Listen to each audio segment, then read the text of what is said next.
예수님께서 십자가에 돌아가심으로 우리에게 참 자유를 주셨습니다. 우리에게 새 생명을 주시고 죄를 용서해 주셔서 이 땅에서 사는 동안 참된 자유를 누리게 되었습니다.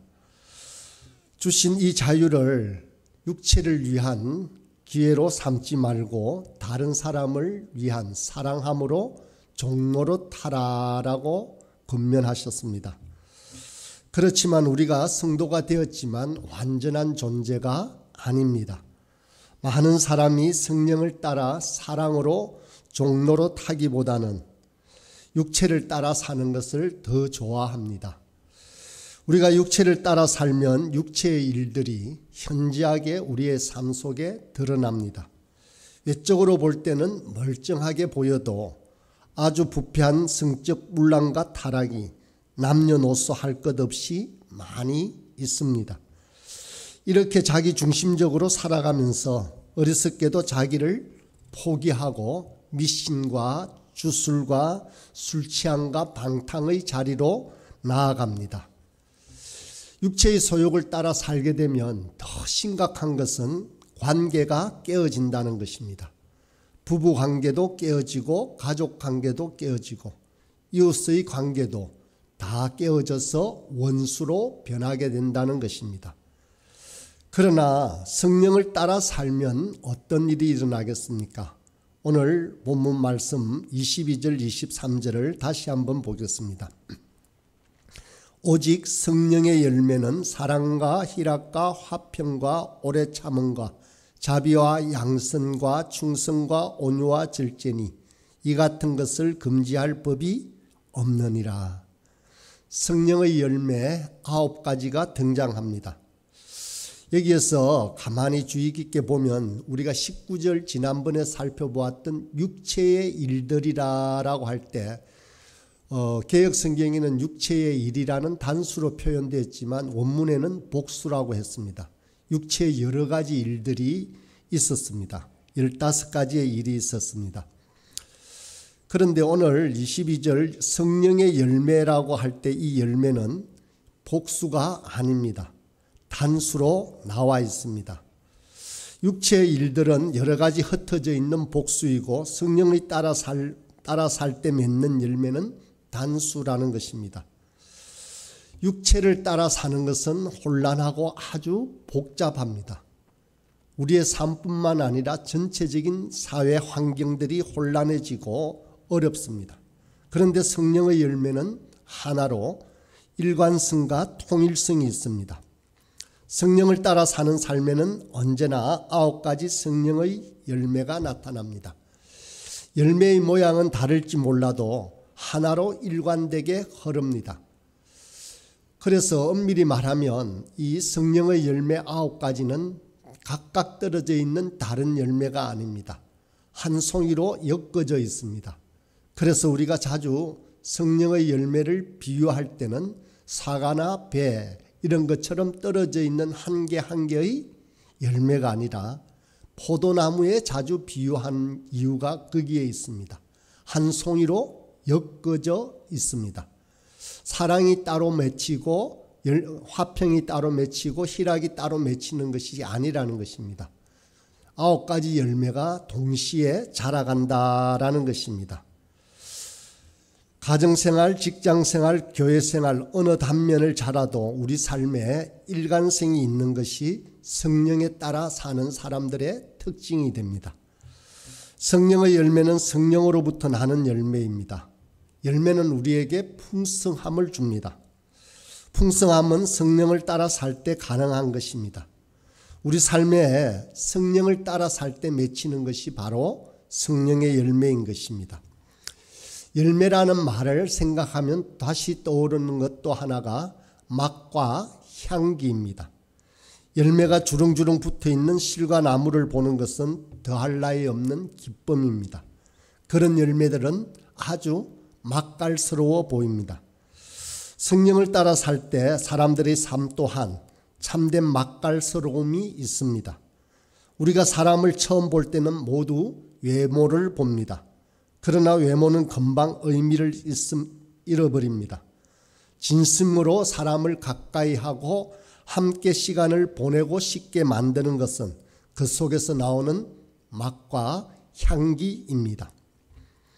성령의 9가지 열매를 지금 말하고 있습니다. 이 열매도 육체의 일들처럼 분류를 해서 나눠볼 수 있습니다.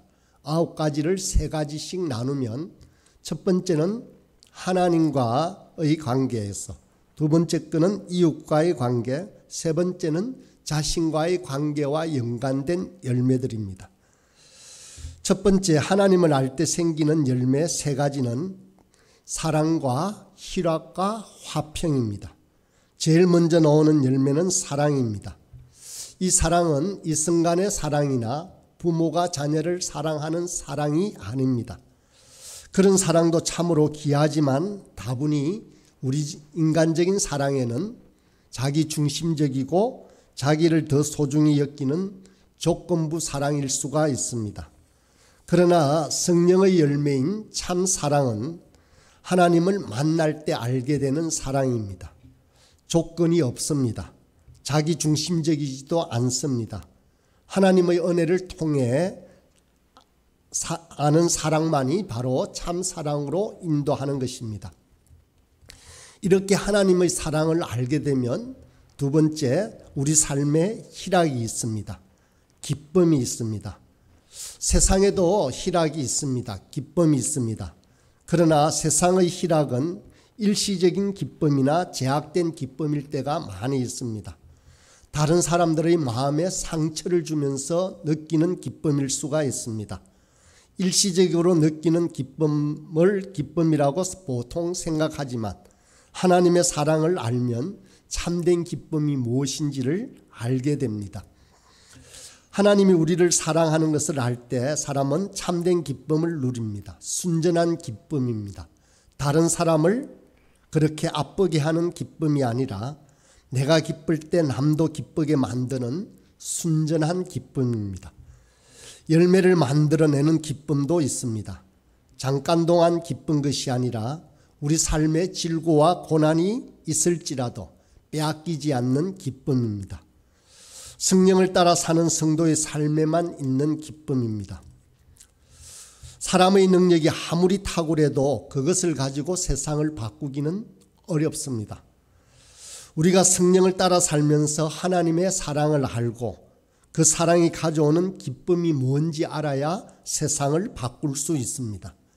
우리 속에 하나님만이 주시는 기쁨을 가져야 세상을 이길 힘을 얻게 됩니다.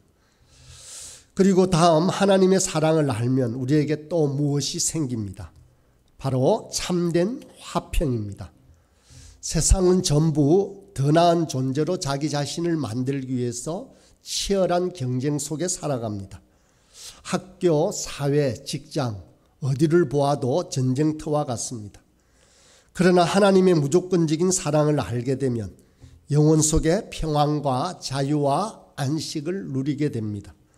이 자유와 안식은 성령을 따라 사는 성도들의 영혼 속에 맺히는 열매입니다. 이상으로 3가지가 사랑과 희락과 화평인데 하나님을 알아서 품게 되는 열매들입니다. 이 사랑은, 이 3가지는 사람들을 또 다른 이웃을 향하여 다르게 대하는 태도를 갖게 만듭니다. 주님을 모르고 성령을 따르지 않고 육체를 따라 살게 되면 관계가 모두 깨어진다고 했습니다. 그러나 성령을 따라 살고 하나님이 주시는 귀한 복이 무엇인지 알면 이웃을 다르게 대하게 된다는 것입니다. 어떻게 달라지는지를 보겠습니다. 첫 번째는 오래 참습니다. 다른 사람들의 잘못에 대해 오랫동안 견디고 참아냅니다. 사람을 절대로 쉽게 포기하지 않습니다. 내 잣대와 기준을 가지고 사람을 재단하지도 않습니다. 오래 참는 것은 최고의 수준입니다.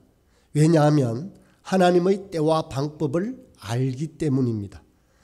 내가 원하는 시간표와 방법대로 일이 일어나지 않아도 하나님을 신뢰함으로 오래 기다립니다. 오래 참고 믿어주고 기다리는 일을 끝까지 합니다. 여러분, 관계가 얼마나 중요한 열매인지를 잊지 말아야 합니다. 하나님과 바른 관계를 맺으면 반드시 이웃과도 바른 관계를 맺게 됩니다. 그저 좋은 관계를 맺는다는 것이 아닙니다.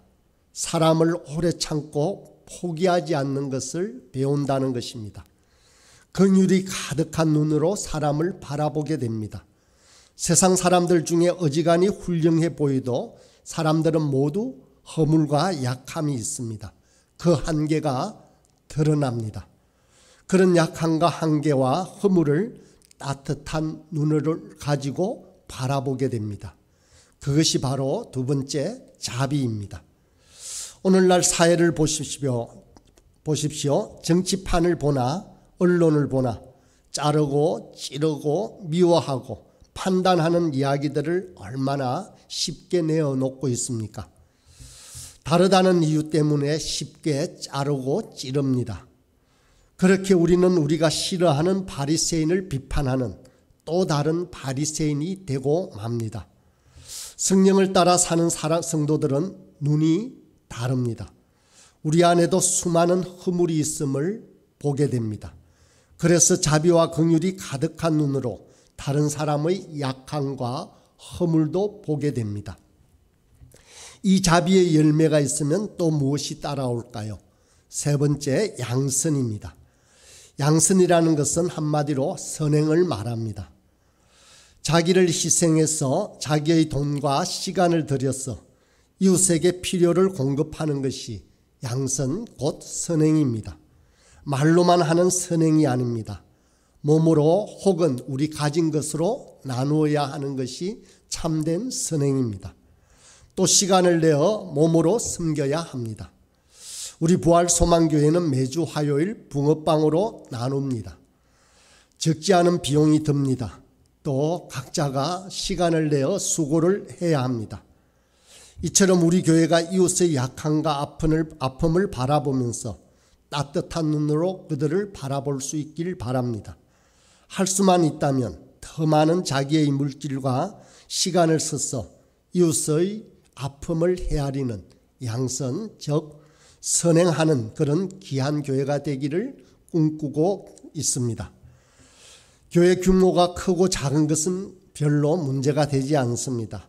모든 성도가 하나같이 영혼을 돌보고 이웃의 필요를 공급하고 따뜻한 눈으로 사람들을 바라보는 교회가 되길 바랍니다. 내 시간과 물질, 에너지를 사람들을 위해서 쓰는 양선의 공동체, 양선의 교회로 살아야 합니다. 성령을 따라 사는 성도들이 그렇게 살 수 있습니다. 우리가 그렇게 살 때 우리 삶에도 풍요로움과 부요가 있습니다. 내 것을 남을 위해 써봐야 참된 부요가 무엇인지를, 풍요가 무엇인지를 알게 됩니다. 하나님으로부터 오는 사랑과 희락과 화평이 무엇인지 아는 사람이 다른 사람을 위해서 오래 참고 자비와 양선으로 대하는 다른 눈을 갖게 됩니다. 그러게 되면 자기 속에도 귀한 열매가 맺히게 됩니다. 성령을 따라 살며 이웃에게 잘 베푸는 성도의 삶에 성품과 인격이 맺히게 됩니다. 그 첫 번째가 바로 충성입니다. 우리 주변에 재능이 있는 사람은 많습니다.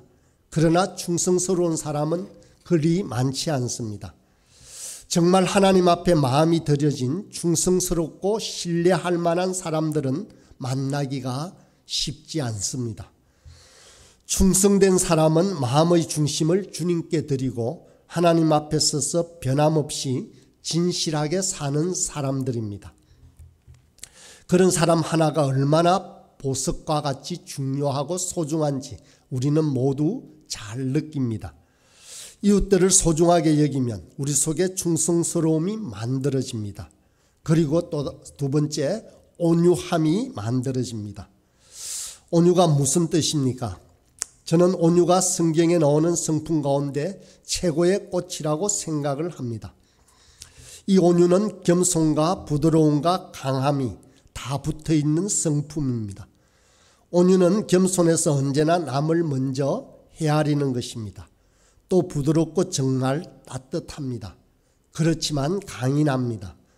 진리에 서서 타협해야 할 순간인가 아닌가를 분별합니다. 그러나 거칠지는 않습니다. 그것이 온유입니다. 정말 귀한 성품입니다. 다음으로 절제입니다. 절제는 치우치지 않습니다. 자기를 잘 다스려서 무엇이든지 지나치게 하지 않습니다. 이런 9가지 성품, 성령이 만들어내는 귀한 열매는 금지할 법이 없다라고 했습니다. 성령을 따라 살면 누구나 다 맺는다는 것입니다. 하나님을 알고 성령을 따라 살아가는 모든 진실한 사람들은 재능과 능력의 다수와는 상관없이 전부 맺을 수 있다는 것입니다. 만약에 우리가 성령님을 따르고 있다면 이런 열매는 나무의 열매가 맺히듯이 자연스럽게 우리 삶 속에서도 맺히게 될 것이라는 것입니다. 사는 날 동안 지속적인 시간이 필요합니다. 오랜 시간이 걸릴 수도 있습니다. 이러한 열매를 맺는 데는 그러합니다. 그러므로 우리는 어떻게 해야 하겠습니까? 24절에 보면 그리스도 예수의 사람들은 육체와 함께 그 정욕과 탐심을 십자가에 못 박았느니라 라고 말합니다. 우리의 신분이 그리스도의 예수의 사람이다 라고 말하고 있습니다. 그리스도 예수의 사람들은 예수님의 십자가를 믿는 사람들입니다. 우리는 예수님이 십자가에 못 박힐 때 우리의 제약된 소원과 정욕과 탐심을 십자가에 못 박았습니다. 우리의 옛사람은 죽어서 없어졌습니다. 우리는 제약된 정욕과 탐심을 갖고 있었습니다. 그러나 예수님의 십자가를 믿음으로 이런 욕심이 사라질 수 있습니다. 이제 우리는 십자가의 예수님을 믿음으로 이런 제약된 욕심을 죽여야 합니다. 자기 십자가를 져야 합니다. 날마다 자기 십자가를 져야 하는 것입니다. 모세는 40년 광야에서 양을 치면서 자신을 죽였습니다. 그가 40년 광야에서 자신을 죽였을 때 혈기 많은 모세가 지상에서 가장 온유한 사람이 되었습니다. 우리도 제약된 욕심을 십자가를 바라보면서 못 박는 연습을 해야 합니다. 그래야 성령을 따라 살 수 있습니다. 25절입니다. 만일 우리가 성령으로 살면 또한 성령으로 행할지니라고 합니다. 여기에서 우리가 성령으로 살면이라고 되어 있는데 이것은 마치 조건인 것처럼 보여집니다. 그러나 이것을 우리가 성령으로 거듭났기 때문에라고 번역하는 것이 좋습니다. 그래서 다시 읽어보면 우리가 성령으로 생명을 얻었고 성령으로 하나님의 자녀가 되었고 성령으로 거듭났기 때문에 성령으로 행할지니라고 읽으면 정확합니다. 성령을 따라 사는 것이 성도의 삶의 제일 중요한 핵심입니다. 최고의 꽃은 바로 우리가 성령을 따라 성화되어지는 것입니다. 거듭난 성도들이 주님의 인품을 닮아가는 것이 바로 성화입니다. 성도들이 성화의 삶에 실패하면 그 믿음과 삶이 일치하지 않게 됩니다. 때문에 세상들로부터 손가락질을 당하고 외면당하고 비난을 받는 아픔을 겪게 되는 것입니다. 우리는 몸의 한 부분, 우리 삶의 한 영역도 하나님의 통치 밖에 남겨두지 않아야 합니다. 성령은 절대로 우리를 강제하지는 않습니다. 결코 성령은 지치지 않고 우리를 설득하고 격려해서 우리가 스스로 원하고 결단하게 만듭니다. 그래서 우리가 죄를 미워하고 하나님께 순종할 수 있게 하는 것입니다. 여러분, 저와 여러분 한 사람도 빠짐없이 성령을 쫓아 행함으로 성령을 따라 이기는 삶이 무엇인지를 알기 원합니다. 또한 성화의 거룩하고 아름다운 삶이 저와 여러분 모두에게 나타나고 은혜가 넘치는 삶이 되길 간절히 소원합니다.